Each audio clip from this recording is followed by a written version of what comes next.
Hey everyone, Temporal here, and for this session we are responding to a Overwatch University thread that we saw, and it's asking about the general strategy versus dive comps for Rhine comps. And I'm going to give visual examples, so if you're just listening to this one, sorry, I'll try to be vocal about what I'm doing, what I'm describing, but I am going to talk it through here first, and let's start by reading the question. So, I play main tank as Rhine in low elo, about 1500 SR, and I'm trying to improve my understanding of what to do in certain situations. I'm confused on what exactly my role is when facing dive DPS such as Doomfist, Tracer, Genji, etc. I know Ryan is pretty bad at peel, and I noticed that a lot of the times it was difficult to put any pressure on these characters because they would simply outmaneuver me. It's almost as if Overwatch was an objective-based game, and there were certain things that you could use to anchor them down. It was almost as if there were certain things that they had a duty to not retreat from, or if they did, they lost the game. I'll come back to that thought. I've pretty much determined that chasing around the enemy Tracer or Doomfist or whatever is probably not going to get anything done. It's not necessarily true. It's like you don't want to just chase them around, but it's a little more complicated than that. Moving them around can be useful. So how can I find value in these situations? Should I just accept that dealing with the flanker is not my job and focus on the team fight? So, gets a little bit interesting. What I would say are sort of the main answers for how you deal with this. I'm going to give you some general principles first, and then we're going to talk through this. So, general principles when you are playing dive. So, let's get something, when you are playing Rhine versus something highly mobile. So, we'll go Rhine versus dive. Yeah, that totally fits on my screen. A couple things. One, you're looking to not go through kill boxes. Kill boxes are bad. Those are scary. If you walk into them, you get eliminated. We don't like those. So we want to get rid of those. We want to dismantle them before walking through the place that is threatened. So that does sometimes mean you're chasing away a Tracer, you're chasing away a Genji, something like that. You're not actually expecting to eliminate them to send them back to spawn, but you're taking away their ability to threaten you from multiple sides if you walk through it. Reinhardt does really good when enemies are just in front of him. He has this one directional shield that he can put up and be like, yeah, this is good. When everyone's in front of him, that's good. When enemies start getting spread, he doesn't like that. So instead of walking through the middle of it, he goes outside and pushes the enemy on the outside over towards the middle, or pushes them back in the direction of the other enemy on the other side, that sort of thing, and then they're all in one direction to him. But more on that in just a second. Another general principle we're going to like is closed spaces are better than open spaces. So that mobility that Genji has, that Tracer has, that's going to work better in open spaces where they can retreat, where they can climb up the castle walls and get away from you, and you just sitting there as Reinhardt, kind of shoulder shrugging, going, "What am I supposed to do about that?" Well, if they don't have those options because you're, say, inside the castle, that helps. That helps against Winston's, Hammonds, Genji's, Tracers. A little less about against Doomfist. Doomfist can be a little bit different in terms of now he has walls to punch people into, so we don't necessarily like that. But it does mean he frequently doesn't have high ground if you're in enclosed spaces there. So closed spaces, another general concept we want to be thinking about. We like closed spaces rather than open spaces when we're dealing with those flanky, sneaky, fast heroes, that sort of thing. And then the last thing that we're going to get into is the divey heroes are cooldown based. So pressure cycles actually matter, but they're cooldown based. As Reinhardt, you're really not that cooldown based. Oh, look, Reinhardt doesn't have his fire strike. Who cares? Really, who cares? Reinhardt is not terribly attached to his cooldowns. Yes, you could think of his barrier as a cooldown, and he likes that, but he's still swinging for a lot of damage with that hammer while his shield isn't available. You could go, oh, pin matters. Pin mostly matters as like okay, there's very specific things that he needs pin to be able to deal with. Answer that Doomfist punch, answer another Reinhardt, couple things like that. Cancel a Roadhog, taking a breather. Some things like that he likes to have pin for, don't get me wrong, but he's really not nearly as cooldown based as a Tracer is, as a Doomfist is, as a Genji is, as a Winston is. Winston is pretty unhappy when he doesn't have Leap. Winston needs Leap way, way more than Reinhardt needs his Charge, for example. And you could say they both need their Bubble and Shield, but Winston has to do a lot when his Bubble isn't available. Winston has to play a lot safer. Reinhardt has that shield going up and down in pieces in terms of having part of your shield is still valuable. Winston has that whole cooldown that goes away. So he has to commit the cooldown, and then he's got to wait that cooldown before he can aggressively go in again. Reinhardt would like to have full shields for rotations, don't get me wrong, but Reinhardt can play with less shield more effectively than Winston can go, well, my shield is 7 seconds away, what do I do? Reinhardt can play with 800 shield if he already used, 400 shield, 500 shield, whatever the case may be. So what we're looking at here, if you keep these principles in mind, is you're going to think, okay, how do I use all this? What does this actually mean? Well, let's give you some visual examples of how to use these and how this all works together to allow you to win as a more brawly comp, as a Reinhardt comp, whereas just a Reinhardt player, even in 1500 SR, some of this stuff is going to work for you.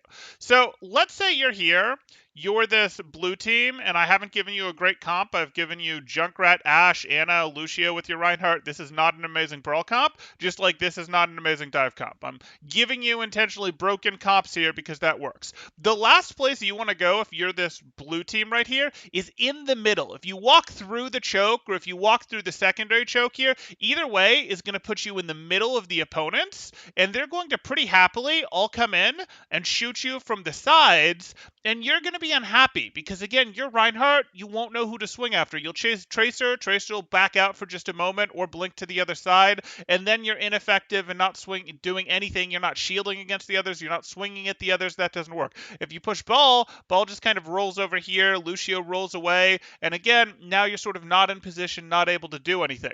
There's not a good solution. You've already messed up if you've put yourself in this situation. So don't walk into these situations where they can attack you from every side. Getting to attack from every direction or multiple directions is a huge buff to the damage that the opposing team gets to do if they're able to shoot you from multiple directions. Because again, Reinhardt really good at dealing with threats in one direction, really bad when he's surrounded. And even heroes that aren't Reinhardt don't like being surrounded. So if your friends walk with you into the middle of that, you're in trouble. So what do you do in this situation? Well, in a straight 1v1, you're pretty happy fighting Winston. If neither of you can run away, you're pretty happy fighting Winston, right? Tracer, maybe you're not happy fighting with, but Tracer isn't going to take you down anytime soon. Likewise with Ana by herself isn't going to take you down. Okay, cool. So we look at these things and go, well, what can you do? Well, if you can't walk into the middle and just get crushed here, you need to go, hey, I'm not going to walk into the middle. I'm going to walk to the outside and deal with one of the outside threats. You're never going to eliminate Tracer by pushing Tracer, but by walking on Tracer, you can potentially make Tracer leave. You can make Tracer leave. Maybe she goes upstairs. Maybe she goes into the castle, whatever the case may be. And now that you've made Tracer leave, now you can rotate across. Now if you rotate across, you're only getting shot by two directions, and those two directions that you're getting shot from are actually directions that your shield can handle. They've got an angle between them. It'd be even better for you if they only had one angle, but that's something that's handleable, and if your team comes with you, even better, that's great. They get to rotate with you, and this is something you were able to do. Now you'd still have trouble pushing on this Ana, for example, because by the time, even if you could just magically teleport up here, that would expose your back to the Winston and the Genji, and the Tracer in the time you are rotating would reopen the angle and shoot you from behind as well. So this one isn't going to let you attack them. If you actually wanted to attack them, you'd probably need to rotate further and push from the Tracer's side. And now again, that shield is going completely, let's get a color that works here for your shield. That shield is going to protect you in one direction from all of these things. And that's perfectly fine with you. Even if you end up walking up here and going, hey, I don't need my shield. Forget my shield. I'm Reinhardt. I'm not about the shield. I'm about the hammer.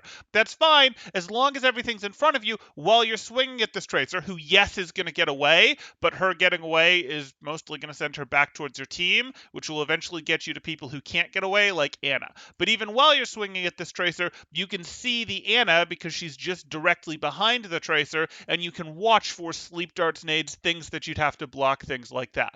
Whereas if you're trying to swing at the Tracer, in the middle of their elimination box, the Anna could just sleep you in the back, nade you in the back, and you're never going to see it. You're never going to block it. That's just a problem. So we do not want to rotate through their elimination boxes. Those are dangerous. We instead clear the angles. And you can do that pretty much by yourself, even in 1500 SR, and that's going to be okay. Your team is going to start belly aching about where's our Reinhardt. If you say you're off angling, they're going to be like, what's that? Or they're going to say, oh my god, this Reinhardt thinks he's supposed to off angle. He's so bad at the game. Doesn't matter. They're wrong. They're 1500 SR for a reason. You can go clear these angles. You can go clear people out and make them leave. So that's going to be the first thing. This first thing is you want to go ahead and not rotate through elimination boxes. You have to clear these off angles. Okay, so the next thing that we wanted to cover was play in closed spaces. And if you want to play in closed spaces, well, what does that mean? Well, let's pretend that we just cleared this tracer.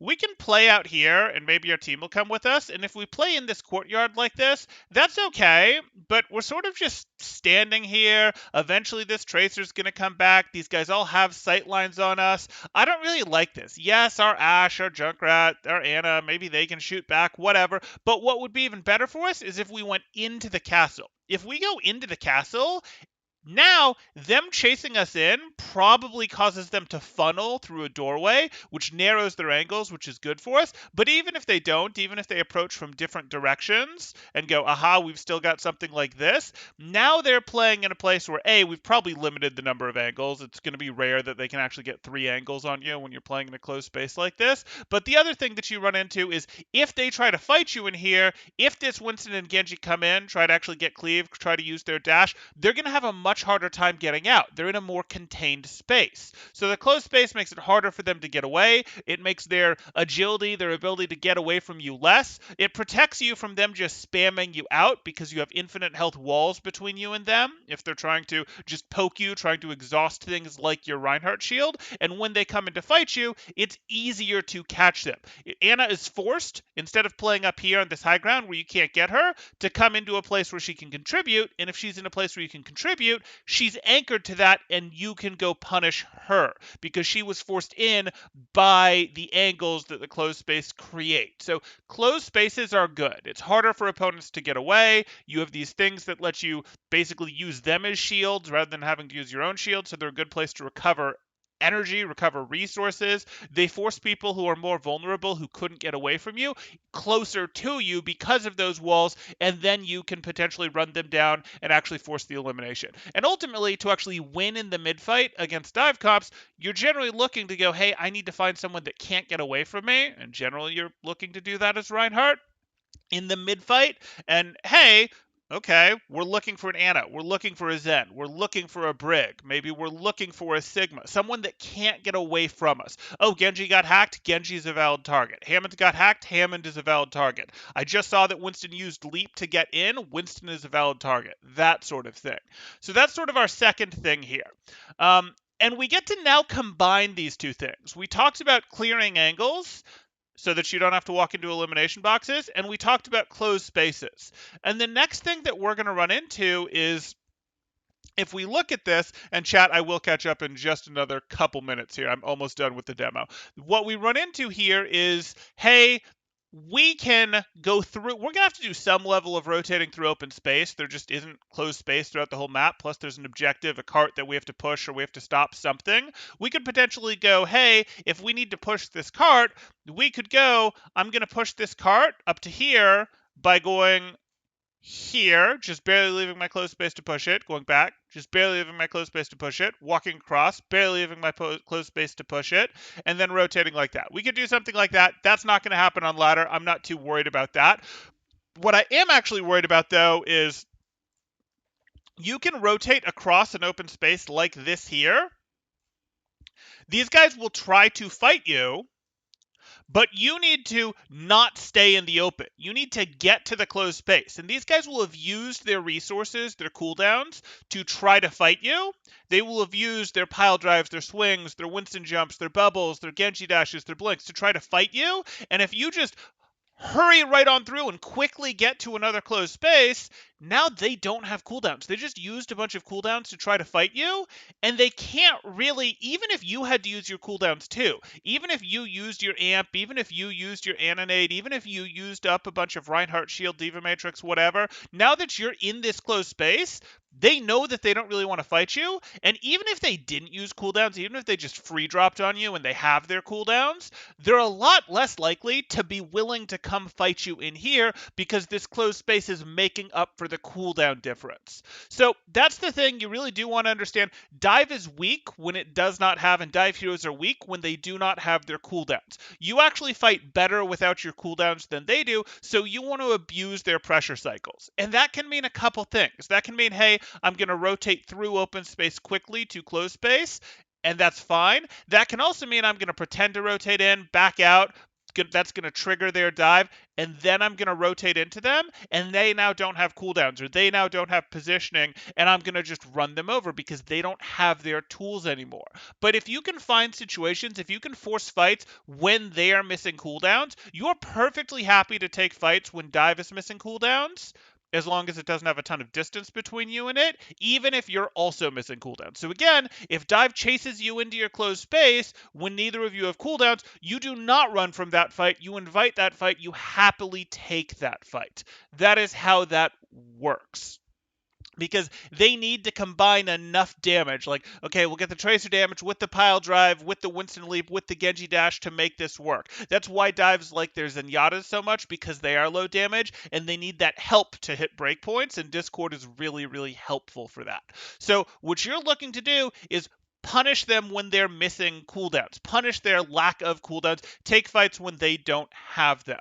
So you can go, hey, I'm going to fake a rotation to trigger cooldowns and then go in and fight. I'm going to go to close space. You're going to do this. You're going to follow me in and you're going to lose. You can also do things where if you see a cool team and, they might be playing these dive heroes against you out in the open like this, but they're stacked as if they're some sort of brawl comp because they don't know how to play dive. Speaking of teams stacking their dive comp like they don't know how to play dive, you guys can check out the match I reviewed for the Apex Season 3 Championship between Runaway and not Runaway, Lunatic High and Kungdu Panthera just yesterday on this channel, and see how much Overwatch has evolved over the years and how much stacking was going on there for dive comps. But what you're going to find is you're perfectly happy to fight this. What you see in front of you right here, where they've stacked their Genji, their Tracer, their Winston, their Hammond all together like that, you are perfectly happy to just walk at that and fight that because, again, you're just stronger than it. It did not surround you. It is not able to do these things. Are these heroes going to flee? Are they going to jump away? Are they going to use their movement to leave? Yeah, probably. And that might leave someone behind for you to go deal with, like a Anna or a Brig or a Zen or a Sigma or a Zarya or something. Or it might just be a case of, okay, they cleared and now let's get into our new closed space after we got objective progress or we broke their team fight or whatever the case may be. But you are willing to fight a comp that just stands in front of you and tries to fight you, tries to walk at you. You do not need to be afraid of that. So that's how it works. Again, clear the angles. Even alone as Reinhardt, you can frequently clear angles. Think about closed space. Make people follow you into places or, rotate from closed space to closed space so that you're safe. And understand that when they're weak, you want to fight them, even if you feel like you're weak too. You can go ahead and continue to fight them. And I don't mean you're at 100 health as Reinhardt and you should go fight a 500 health monkey or 150 health tracer. But I do mean that, hey, just because you feel like, hey, my shield, I'm at 300 health and my shield's down to 300 health. Well, okay, the Tracer has one blink left and 70 HP. No, that's not the end of the world. Now, Tracer still isn't going to be a good matchup for you, but you shouldn't be afraid to walk at that with some elements of your team. So that's how that works. I hope that helps. I hope that makes sense to you. If people have questions, go ahead and throw them up in chat now. I'm sure I'm going to get lots of objections of my team won't rotate with me, and I go to close space, and that leaves my team behind, and they just get wiped.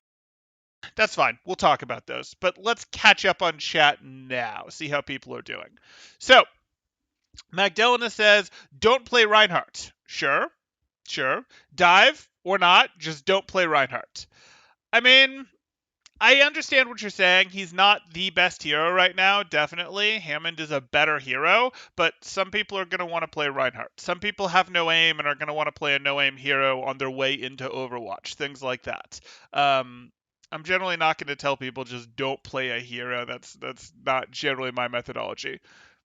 In ladder, on organized play, I'll absolutely tell them that. Blah says, when I grow German, I want to be just like him. Okay, okay. 7, 8 feet tall. Why not? Okay.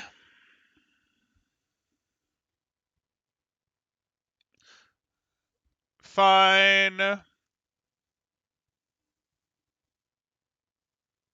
Okay.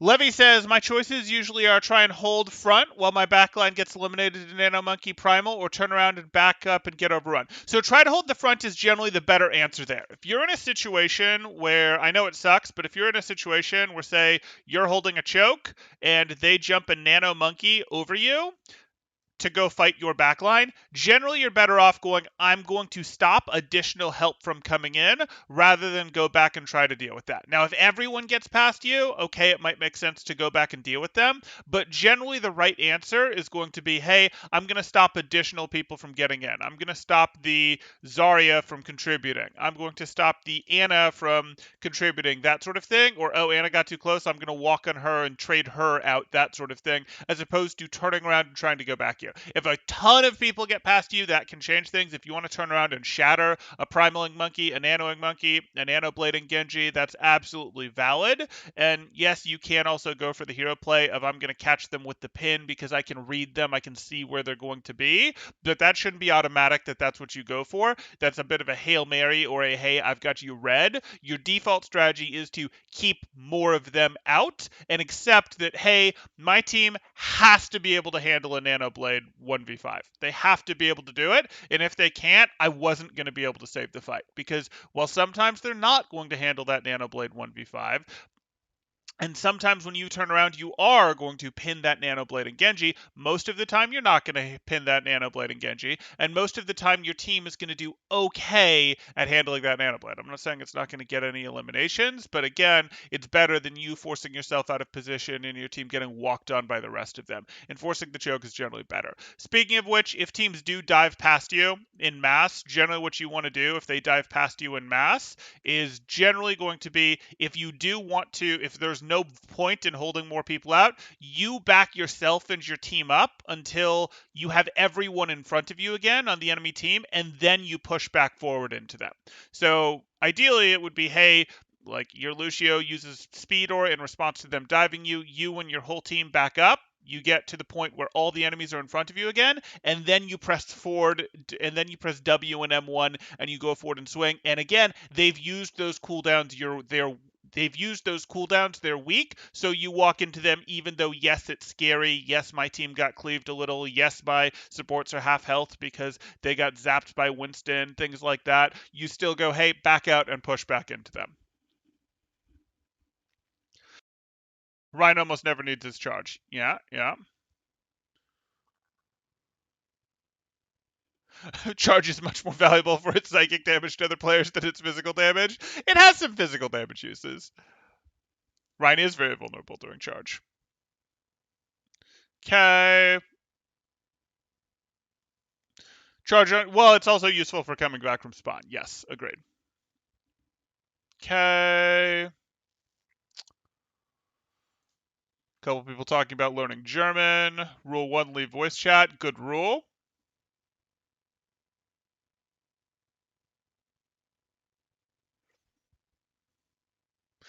If you try this and don't block sleep, you're pretty eliminated, though. If you try this low rank ladder and the people you walk on get any sort of peel and you by yourself, you get punished, especially if team doesn't walk when you go. No, not necessarily. If you're talking about clearing the off angle earlier, so like there's a tracer over here on the off angle and you're going to clear it, like, here's the thing. secret about being Rhine, even if you go missing, your supports are generally going to be kind of aware of you, even pretty low on the ladder. Because even pretty low on the ladder, like healing Rhine is a thing that they have in their head. Now, does that mean that you won't find the Anna that tunnels her diva instead? No, it doesn't mean that you're never going to find that. But your team it's going to be a little hard for your supports, especially, not to have a little bit of awareness of you. And if your DPS are any good, hopefully they're taking off angles in the first place, and you discover, oh, there's an Ashe here on this off angle with me. It's easy for us to clear this Tracer. There's two of us, that sort of thing. Um, Also, Reinhardt walking on someone with a shield up, like, it's just not fun for that person. Now, the truth is, Ryan, again, isn't terribly likely to actually eliminate them, but it's not fun. Tracer's going to be a harder one because Tracer can blink past you, pulse you, do all sorts of annoying stuff, but especially when you're walking through closed lanes, closed alleyways, and closed areas, they're not generally going to like it. You're generally not in that much trouble taking these off-angle rotations. Yes, don't walk into 4 people on an off-angle. Don't do that, but you're generally not in that much trouble. Okay.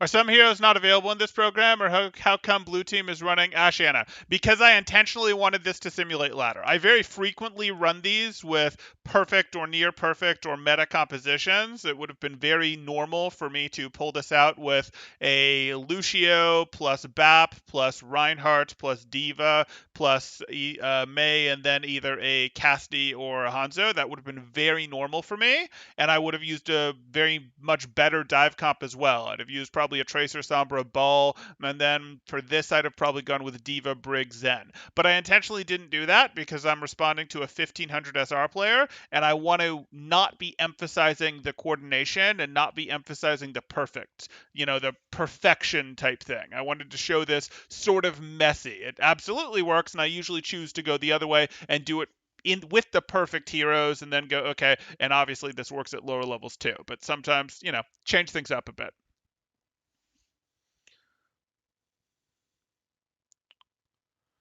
Okay.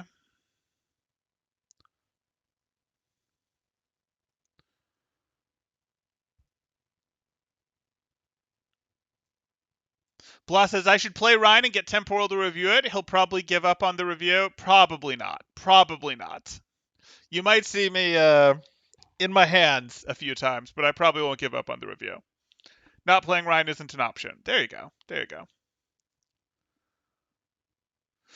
Danana Split says one of the people I play with regularly only plays Ryan Zari on tank, and against dives it makes me want to cry. I mean, you can win, but it is harder. I'm not going to lie. It is harder as Brawl to win against dive when you don't know how to play it. Now, according to kind of the triangle, Brawl actually has the advantage against dive, but yes, it is harder when your team doesn't rotate together because a lot of your solutions are going to be about rotations and taking apart elimination boxes. And I'm not going to pretend that that's not harder when your team isn't aware. Like, ladder teams don't rotate well. Ladder doesn't rotate well. I guess that's probably the better way to say that there. That said, you can do a lot of clearing stuff by yourself. I mean, you see a ton of that even from the weird Rhines, the Fraggy, the Cloudies, where it's like, what are you doing up here? This is not a place where a Reinhardt belongs. No, I'm clearing this angle. Okay, fine.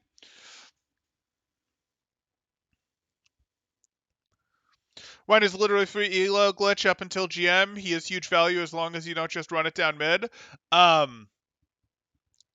don't really agree with that. Like, you can use Rhine, don't get me wrong. You can use Rhine up to GM, that's fine. You can use Rhine even in GM in some metas, and you can force it in some non-metas. But, like, there's heroes that you could do that with more easily.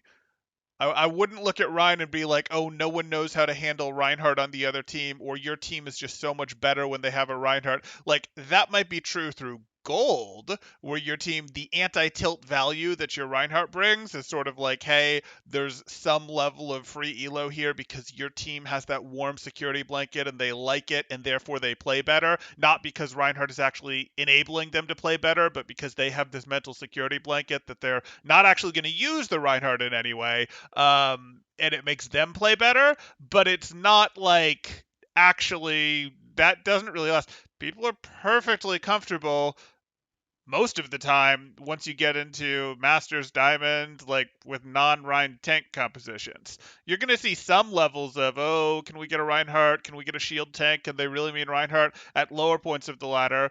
But even so, like if you know how to play Rhine well, if you were also that good at Hammond, you'd probably be better at Hammond, especially in this meta. Levy says, I have a VOD where I pretend to be Cloudy and try to clear angles on Junkertown. My team thought it was hilarious. Good for you. Good for you. Okay. Watchpoint is surprisingly playable as Ryan. Nimbani attack on the other hand. Um Disagree. I don't really like either of them. Like Nimbani attack, if the other team doesn't match you on brawl, does suck because that split high ground is just too much for him. But Gibraltar is not any better. Like getting through Gibraltar second point with Reinhardt is just you're like no. The other team has to feel sorry for you and let you.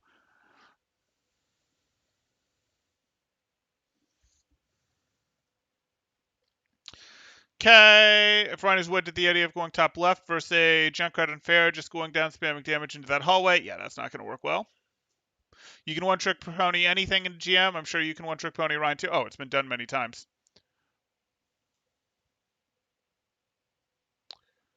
Okay.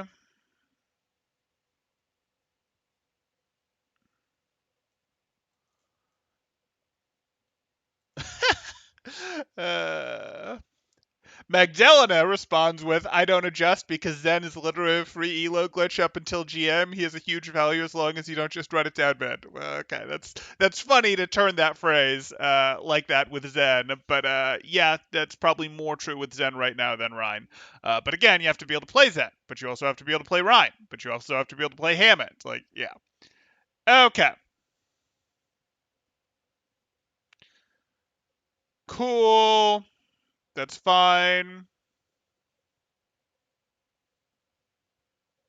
You get a lot of accidental value on Ryan, whereas you have to make a lot of decisions on heroes such as Ball, for example, in my opinion. Oh yeah, you absolutely have to make decisions on heroes like Ball. You absolutely do, but we're sort of past the point of accidental value. Like accidental value on Ryan is getting you nowhere near GM. It's just not happening. Like, oh, uh, don't know what I'm doing. I have no idea how to play Rhine, but my team is just going to play better because I'm playing Rhine. Or if I just W and M1, which would be an improvement for some people, I'm going to get value, and that's going to take it to GM. No, no, not really. He falls apart long before that in terms of no, you actually have to get good at playing him. And again, if you're going to get good at playing him, you can do it with a hero that'll actually have an easier time getting through Diamond, getting through Masters, getting through some of Plat, that sort of thing. But not a big deal. Okay. Okay.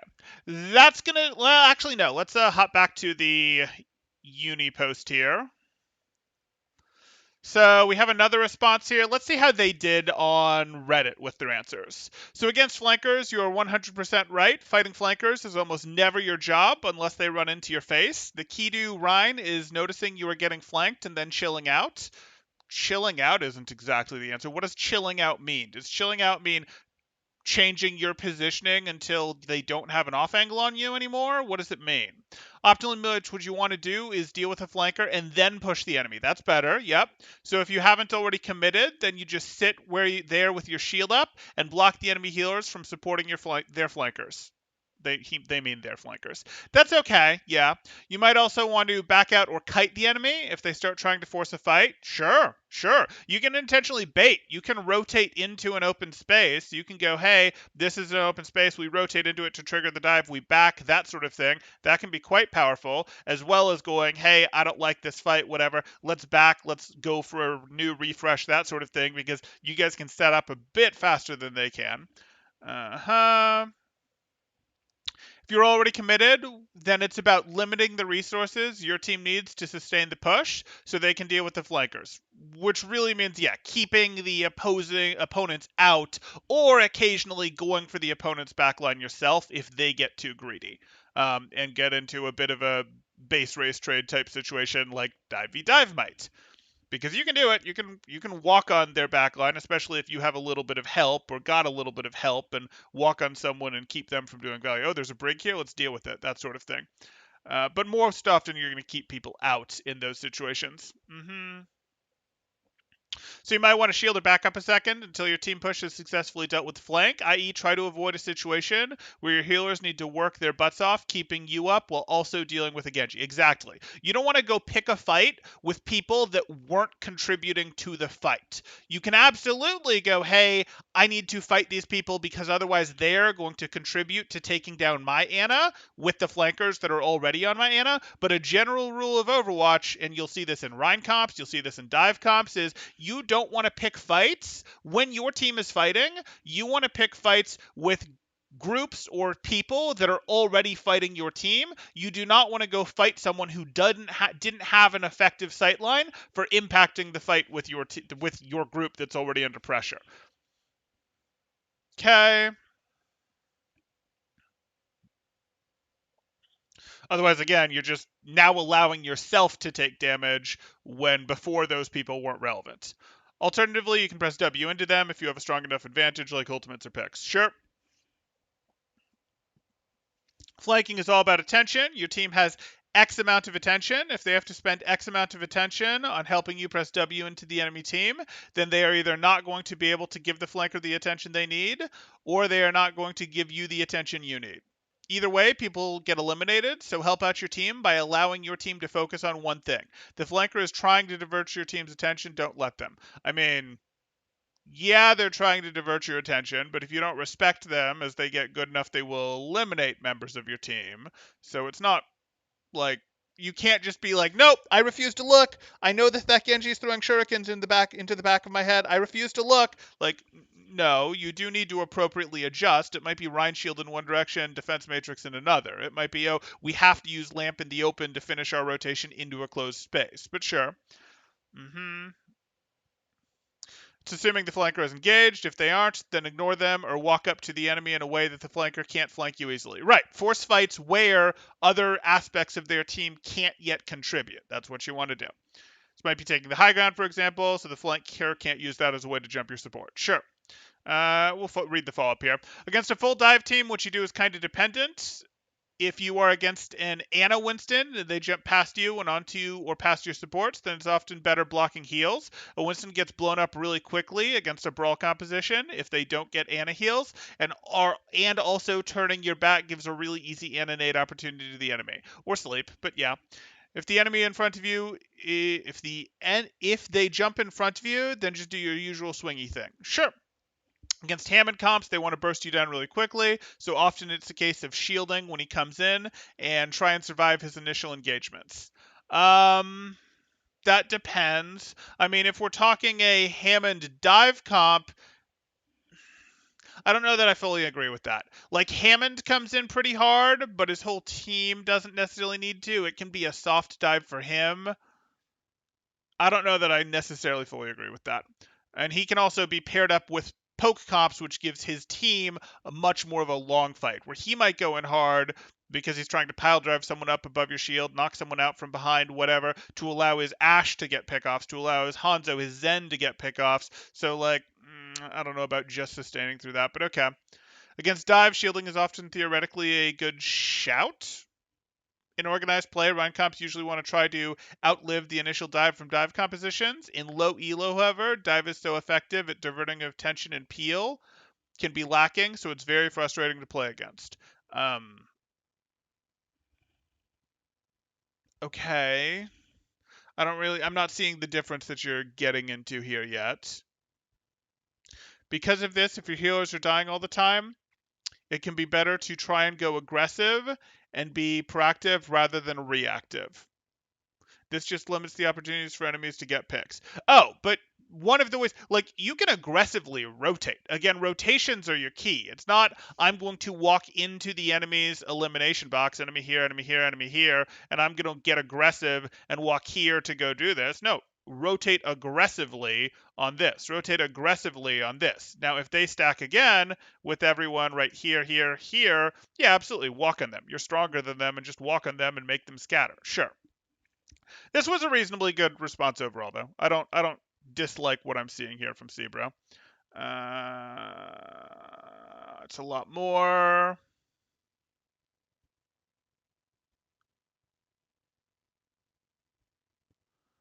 Are there any other videos tonight, Temporal? I don't think so. I don't think I have anything else. I might do some casual streaming, but I don't think I have any other videos tonight. How do you exploit Hogs Zarya? How do you exploit Hogs Zarya? So there's a good off-topic question. So exploiting Hogs Zarya can really come down to the fact that their initiation isn't particularly good. I mean, you're looking at Hogs Zarya. Let's move these over here. Let's get ourselves a Zarya and a Roadhog.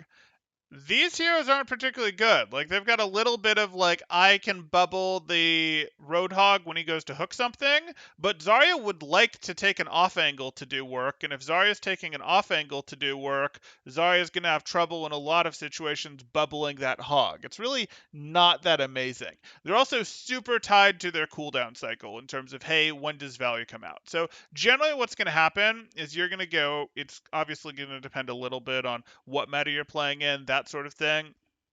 But what you're going to try to do is play around Hog's cooldown cycle. You're going to go, let's say you're playing in a dive meta, something like what we're currently looking at with a Balls End type composition, and you're going to be pretty happy going, hey, we can surround this, we can wear this out. These guys are not going to handle themselves particularly well if we go, hey, let's put pressure on you with a Tracer over here, let's put pressure on you with a Sombra over here, let's accept that we're going to have our Zen pressuring from back here. This Hog can't afford to just sit on his hook. He will lose. You will slowly wear these guys down. So he is going to go for a hook opportunity. And when he does, you're going to go ahead and go in and you're going to eliminate someone. Probably not the Hog.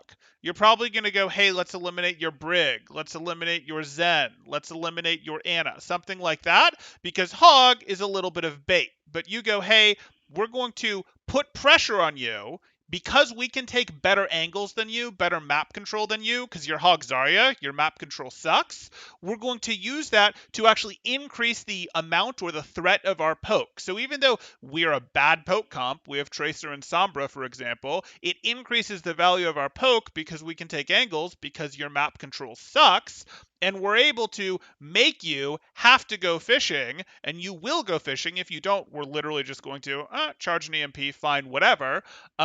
Remember, Hog is holding his team back in ult economy because Hogs has basically one of the worst ults in the game. So, okay, we'll do that. And then once you've used this hook, we're going to go in and we're going to take out probably 1 to 2 people that are pretty easy. We'll even walk our Zen in and we'll take out 1 to 2 people that are pretty easy to take out that are not Roadhog who have 50% damage reduction. We're going to ignore Hog. We're going to take out 2 people and then we'll get back on and finish the Hog off after we've dealt with 2 or 3 people. So does that mean that we're going to have to deal with 2 different hooks because we have to deal with the hook that we force out like this, and then we have to deal with a second hook? Yeah, it does, and that sucks. But that's life.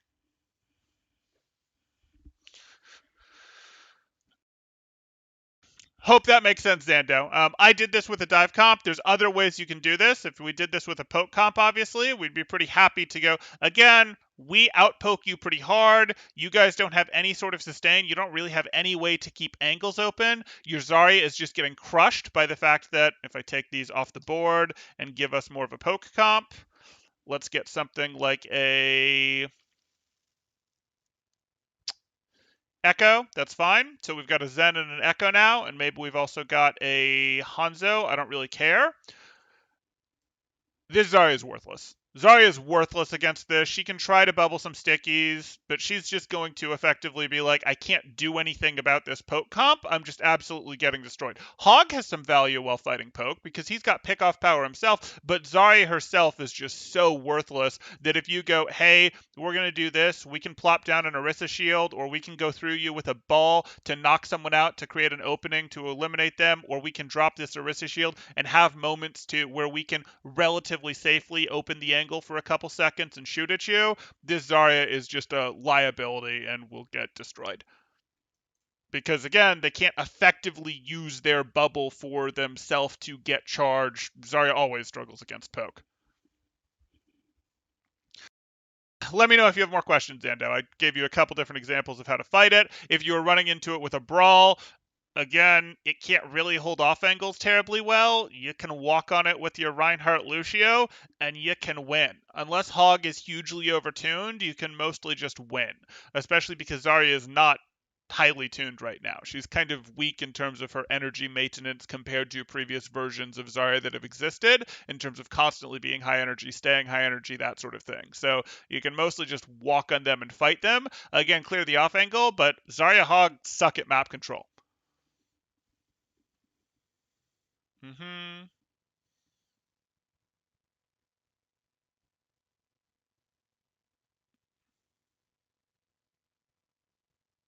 At temporal, should Ryan push the payload?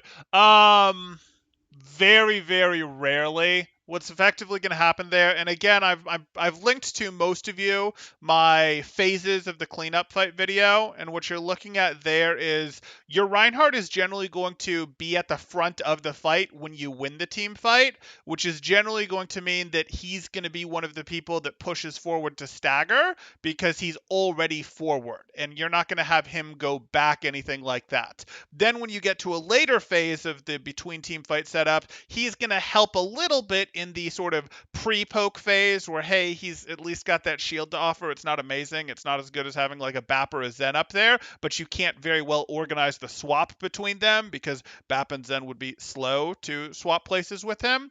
And then he's going to want to really, once you're in that true setup for the next team fight phase, he's going to want to set up at the choke that the team has to push through that is ahead of the cart that you control. So it's going to be really rare that your Reinhardt ends up cart pushing. The only time that that's really going to happen is if he got eliminated as you'd won or as you were winning the team fight, and you have a bit of a handoff. So like you've unlocked the King's Row first cart, for example, and it's pulling out of the garage, and your BAP takes a look and knows that Reinhardt is coming, so your BAP pushes up to go get staggers, and then your Reinhardt is going to go, yeah, that's fine, BAP is going to have more value on the front line than I am at this point, I'm willing to push cart for a bit, but then, and my BAP is going to get to contribute to the stagger phase, my BAP is going to get to contribute to the pre-team fight pre-poke phase, but then I'm going to need to swap with someone, be that BAP, be that Diva, be that Tracer, be that whoever, to get ahead of the cart before the team fight starts, because the next team fight should not happen on the cart. It should happen at some choke in front of the cart, and Ryan wants to be protecting that choke. So there can be brief windows where he does it, but it's pretty darn situational. Okay. No, Ryan should in no circumstances push the payload. Well, that's wrong. Okay. It's certainly rare, though. Mm-hmm. Okay.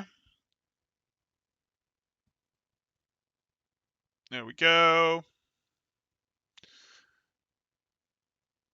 Temporal, how do you play Ryan against Balls and Brig Comps and Ladder? I have Hanamura first defense in my head. I can't block heals, and too much space is lost if I play Peel right, swing at Brig Zen. It's going to depend. Swinging at Brig Zen without any degree of help is going to be a little bit of a problem. So if you're playing a Reinhardt on Hanamura, and you're playing it against the kind of meta Brig Zen, not kind of, the meta Brig Zen ball comp, which you generally be looking at there, is it's going to depend a little bit on what you're up against. Do they have something standing at the choke with them? Do they have an Ashe or a Hanzo there? Okay, well, blocking out the Zen shots, blocking out the Ashe shots, the Hanzo shots, and blocking Zen's ability to freely move around his Discord orb does actually have some value just holding that choke. So yeah, that's generally actually going to be right and worth it. The reality, though, is the Hanzo or Ashe are never going to be there, or the Hanzo or Ashe could be a Sombra, could be an Echo. Those things are always going to be in places where you're not going to be able to block them at the Hanamura first choke specifically. So you're going to have to make a decision of, am I going to block out the Zen and not let the Zen have damage on my team, and also not let him freely move Discord orbs? Am I going to walk on the Zen and Brig, which they're close enough for you to walk on, but you're still not really going to do unless you see some something that changed the tide a little? Did something weaken them? Did they take a bit of spam damage? Did, the Brig just use 3 packs? Did the Zen just throw a 5 orb and got too close when he threw the 5 orb, so you can take a little advantage of his magic hand's delay to go walk on him, that sort of thing. So with some sort of opening, you might walk on them and take them. If the Brig gets stupid and comes around the corner, of course you'll walk on them and take them. But a lot of the times you're going to be deciding between, I'm going to hold you out and potentially look for an opening of either my team creates an opening on you guys or you guys make a mistake, or, hey, I'm going to go ahead and bring this back and we're going to turtle it up on point a little bit as if we were the team that Sim TP'd in. So you get a little bit more into the style of play that is, hey, a Winston dove past me and is, let's do this, a ball went past me, whatever, and I'm going to treat this like I would a Winston and get myself behind the ball so that now I can swing into this ball even if there is a Zen. Give me a second. Even if there was a Zen back here, I'm going to go, hey, if I was up here, I can potentially block out the Zen. I can also, though, however, go back to point, and then from here go, okay, what I'm going to do is I'm going to get myself behind this ball again so that I then have myself between the ball, the Zen, and my Anna, that sort of thing.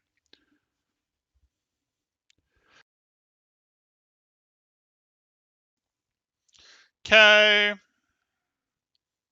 Yeah, it's not just about blocking heals. Like Zen, you block Anna's heals with Reinhardt, but you block other important things from Zen. Zen does not freely get to move Discord around when the shield is up, and his team really does need his Discord in order to do work, and Zen also is a lot of his team's damage. Like, Zen is a lot, and you do stop Zen from providing value. And are you spending your shield to do so? Yeah, you absolutely are, but they're generally not going to want to walk around the corner to punish you. Don't let your shield break, but they're generally not going to want to walk around the shield corner to punish you just because your shield is half if it's just the two of them. They can punish you if you try to walk on them, but you can be okay in those situations. Now, does that mean that your team is always going to fend off the Echo, the Tracer, the Ball that is able to get behind you? No, it does not, but that's what you're looking to do.